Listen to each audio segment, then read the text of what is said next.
Christian Eriksen. Even when not at his best, Christian Eriksen is decisive.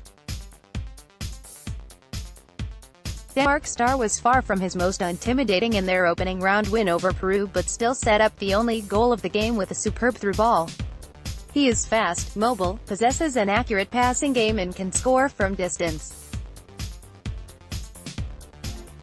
A danger from set pieces, he is the complete modern-day attacking midfielder and will operate as the fulcrum of Denmark's attack. RogicAustralia's attacking X-factor should find more space and time on the ball against Denmark than he did when being marked by France's defensive midfielder, N'Golo Kante. Rogic was kept quiet but will look to find more space in the Socceroos' second game. Australia's coach Bert van Marwijk wants his players to look for the runs and movement of Rogic more to enable his attacking midfielder to have more impact. Simon Kjær v Robbie Cruz. Robbie Cruz had little luck against France before being substituted, but will have to use that experience to beat Denmark's imposing captain, Simon Kjær. The Sevilla man is the rock of Denmark's strong defense, one that hasn't been breached in their past 5 games, stretching back to their 5-1 thrashing of Ireland in the qualifying playoffs. Cruz starts out wide but will be instructed to cut inside as Australia attacks on the counter, where the experienced winger will look to use his pace to beat Denmark's defensive stalwart. Thomas Delaney. Vieren at the center of Denmark's industry and organization sits the now Borussia Dortmund midfielder Thomas Delaney. Opposite him is Australia's own hard-working playmaker.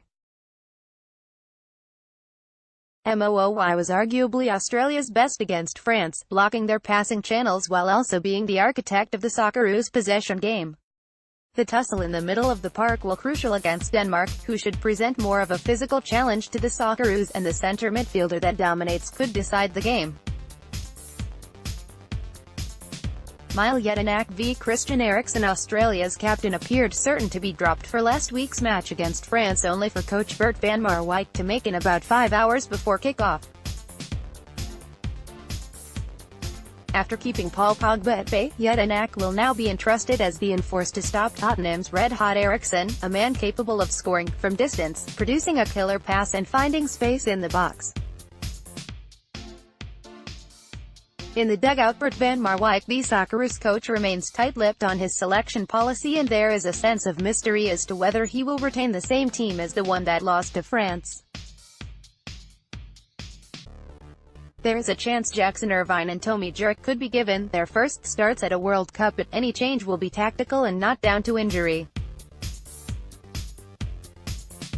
The Dutchman was pleased with the performance of his team, says he is developing a very close affinity with the Australian players who he's grown to admire deeply.